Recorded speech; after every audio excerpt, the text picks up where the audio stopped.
Hey, good Monday afternoon, everybody. Thank you for being here with us on Fox Weather. Right now, it's 4 o'clock on the East Coast, 1 p.m. out west. I'm Ian Oliver, and this is Fox Weather Now. Clearly, we've got a lot happening. That is now Tropical Storm Rafael. This is another outbreak of severe weather after what we saw play out over the weekend across the Oklahoma City metro area. But as I just mentioned, we just got the update in from the National Hurricane Center, the 4 p.m. complete update. And yes, it's Tropical Storm Rafael, the 17th named storm of the season. We got hurricane warning issued for the Cayman Islands, a tropical storm warning in effect for Jamaica, and some alerts issued for the Keys now, too. That's a lookout from Kingston Harbor in Jamaica. You've got the right side of your screen. It's lit up top to bottom with severe weather alerts, including a tornado in eastern parts of Oklahoma. We'll get to all of this, but we do want to get started with Fox Weather's hurricane specialist, Brian Norcross. Brian,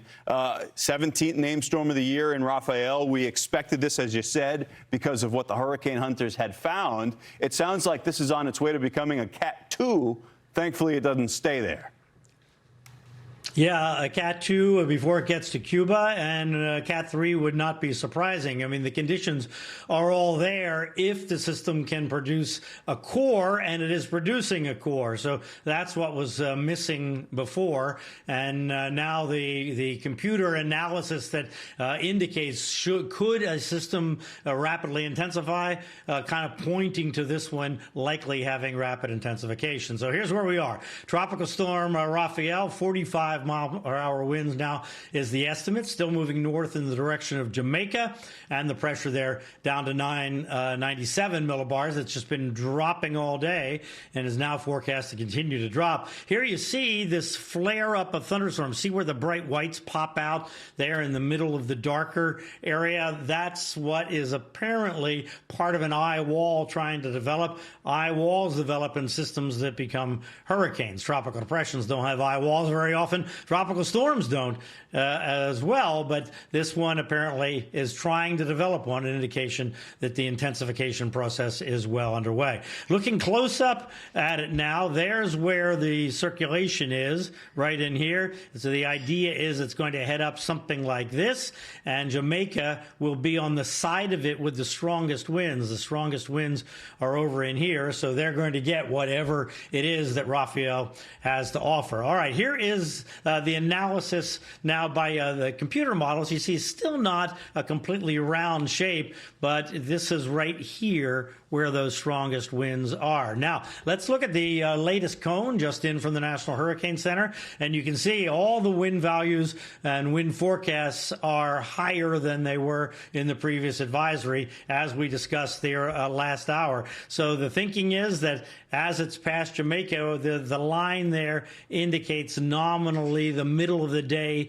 tomorrow. So late today into the morning hours is when it goes by Jamaica. So this is about midday tomorrow. And then we see it intensifying near the Cayman Islands. The forecast up to 85 miles per hour. Again, exactly how fast it intensifies is always a bit of an open question. If they're forecasting a Category 1, you prepare for a Category 2. If it's a Category 2 that's forecast like up here as it approaches Cuba, you prepare for a Category 3. So significant intensification as the system moves toward Cuba, and there's high confidence that this is where it's going. And this western tip of Cuba, in terms of the center, the strongest winds will be on this side over here, which would include the Havana metropolitan area there, the capital of Cuba.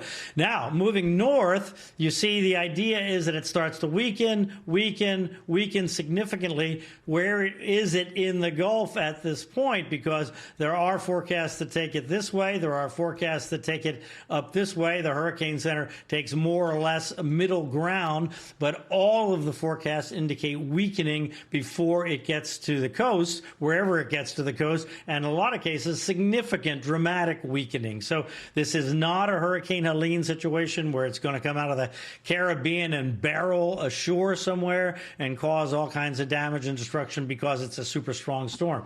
This is going to be a weakening storm. It'll still probably come ashore somewhere, but exactly where between Texas and Florida is a completely open question at this point. Look at the models going every which way. The Canadian model comes here, the GFS goes there. We've got a couple models kind of down the middle. The European, the UK Met head over here toward Mexico and Texas. So the Hurricane Center, where they put the cone, is just kind of in the middle of all that, and exactly where it's going to go, easily go far to the left or far to the right. So low confidence here in exactly what's going to happen when the system gets up here in the Gulf. And it's going to be moving slowly at that time. So a little bit of drifting this way or that way can make a significant difference of where it eventually comes ashore. This just gives you an idea. So this is our forecast uncertainty ensemble. So high confidence here. It's going to be over western Cuba on the afternoon hours of Wednesday. Now let's go forward in time, and blam, they get all these possibilities.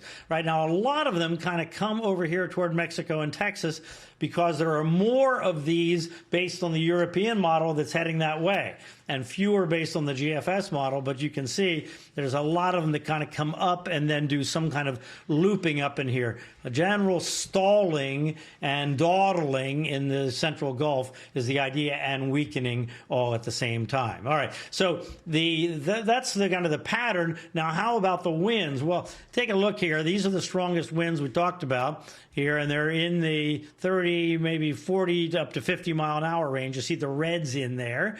And now as this goes north, of course, they're going to go right over Jamaica. But I also want you to notice these up to the north here over the Bahamas, because they're going to affect Florida. Okay, a completely separate thing related to high pressure. Now let's go forward in time. Watch the cone as it goes out. Watch the winds. Notice it gets more intense here in the yellows. We get the yellows up in the hurricane force. Notice the reds over the Keys. That's the 40 to 50 mile per hour tropical storm force winds. Tropical storm watch in effect for the lower and middle Keys as of this advisory. And look at the winds here on the East Coast, 30 up to 40 miles per hour, maybe gusting tropical storm strength from about Melbourne down through Miami into the upper Keys. So that's going to be Wednesday. Going to start on Tuesday, last into Thursday, strong winds along the East Coast. And then we'll watch for the southwest coast as the storm either moves north, be close to the southwest coast, or heads on across the Gulf. Open questions when we get to Thursday and on into Friday. All right, so here's what's driving all this and why this is so kind of dicey. We have high pressure out here coming around like this, then we have high pressure here coming like this, and they're kind of going opposite directions, and so the storm is kind of caught in the middle. And what's going to nudge it? Which way is it going to get nudged? Well, this high goes up in here, then we get circulation like this. That's going to put it over toward Texas. If this high controls, then it goes up maybe toward Florida. So a lot of possibilities, but the bottom line here is, Ian, that there's the storm with its moisture, and it's going to be blasted by upper level winds pushing that dry air in beginning about Thursday. So a stalled storm being blasted by dry air. We expect significant weakening in the Gulf, but we do expect it to make landfall somewhere. So this is something everybody's going to have to pay attention to, just to be sure all this comes together in some fairly non-threatening way. Yeah, dramatic in the sense that this becomes a powerful system and impacts places like you showed us, western Cuba, the Caymans, Jamaica. It may end up being something beneficial if it can weaken dramatically, as you said, significantly before it gets to wherever it moves ashore. A lot of those spots actually need the rain after what's been a quiet run. Much to be decided long range. We know you'll be watching it. Brian, thank you.